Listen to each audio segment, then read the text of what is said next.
Okay, Mad World, I am here to critique myself. After commentating at Fight For It number 11, I had some things that I thought I could improve. This just goes to show that I'm not just critiquing the fighter's performance. I critique my own performance. But again, I'm not judging my performance. I'm measuring it. There's some things I could have done better, things to help the show. In terms of the feel and flow of the show, it ran pretty well. But there's some things I could have done personally to aid that flow. So number one, I could have arrived earlier.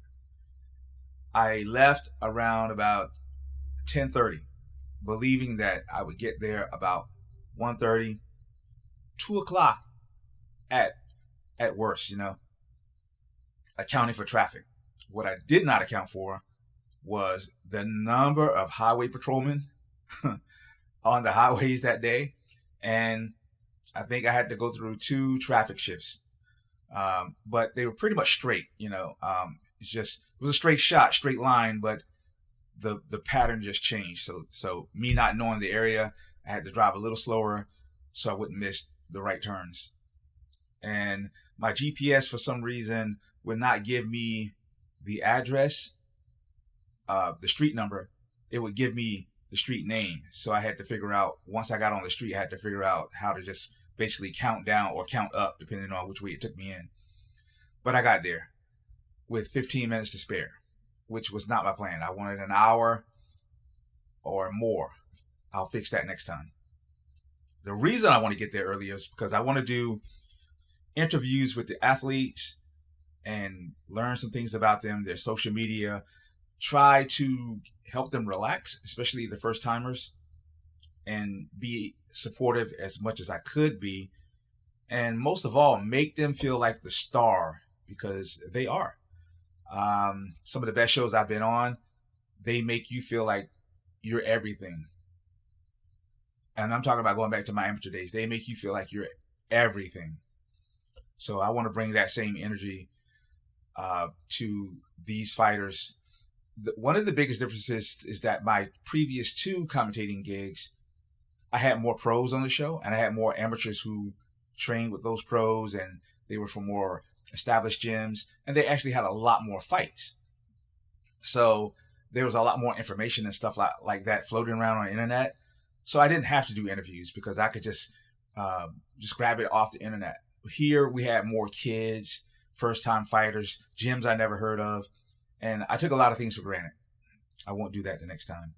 And speaking of kids, the next time I am going to reach out to parents to see if I can talk to the kids.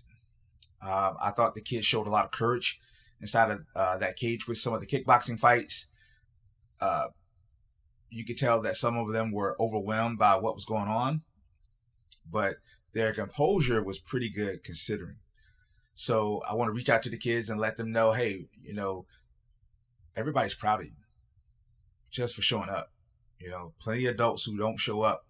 I'm not talking about the adults who had emergencies or, the car broke down on the way. I've heard of those stories, and those are legit. But I've also heard of the guys who show up for weigh-ins and just don't return for the fight. Who knows why? But I want to reach out to the parents, and I want to learn as much as I can about the kids and their mindsets for being able to go into a fight at such a young age. I want to read all available content available to me. And I say that because the promotion, we were doing, pre-fight articles about the fights.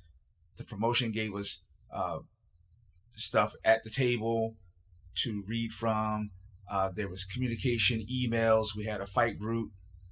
And honestly, because I thought that I knew more than I really knew, I didn't read all of it. Even the stuff that I wrote, I didn't go back and read it.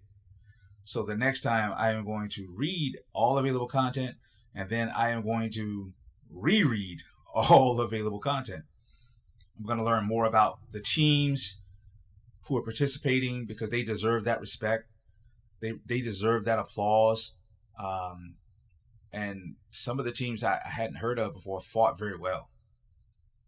I'm going to learn more about the fighters' real experience, not just what they do in MMA or kickboxing, but go deeper in terms of their athletic backgrounds, their wrestling, the boxing, basketball, football, especially the children or the teenagers, because they're going to have some of that. You know, they're going to be current playing football, playing basketball, doing some wrestling. And these athletic qualities aid whatever combat sport they're performing in that particular night.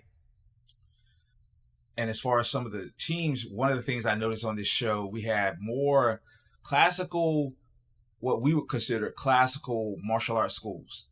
I want to learn more about that martial arts style and history. And I say that because they beat quite a few modern MMA schools.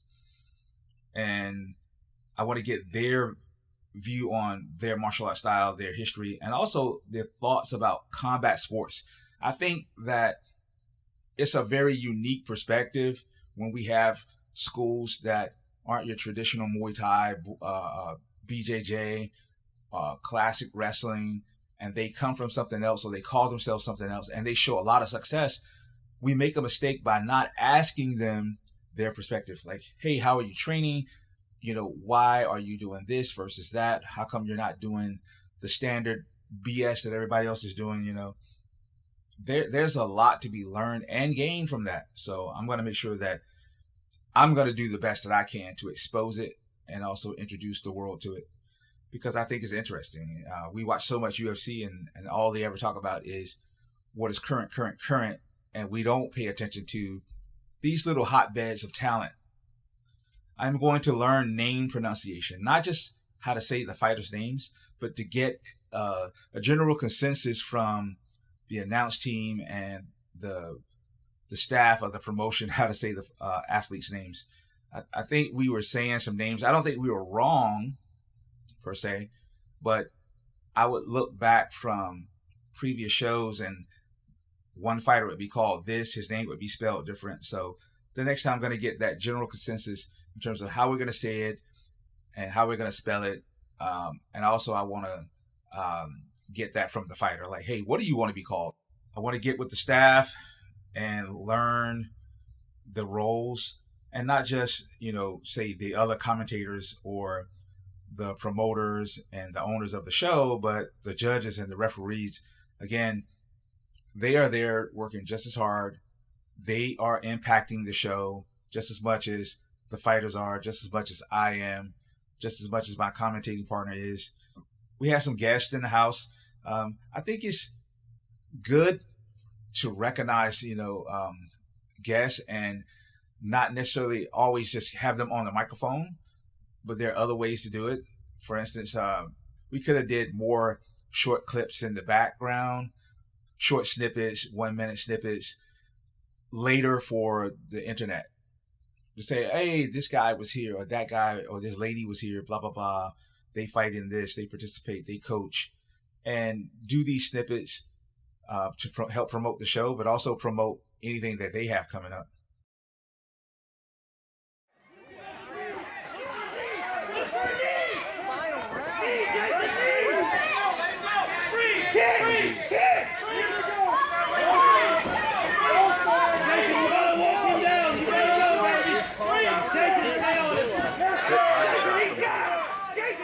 Return from tag. They're trading body shots back and forth.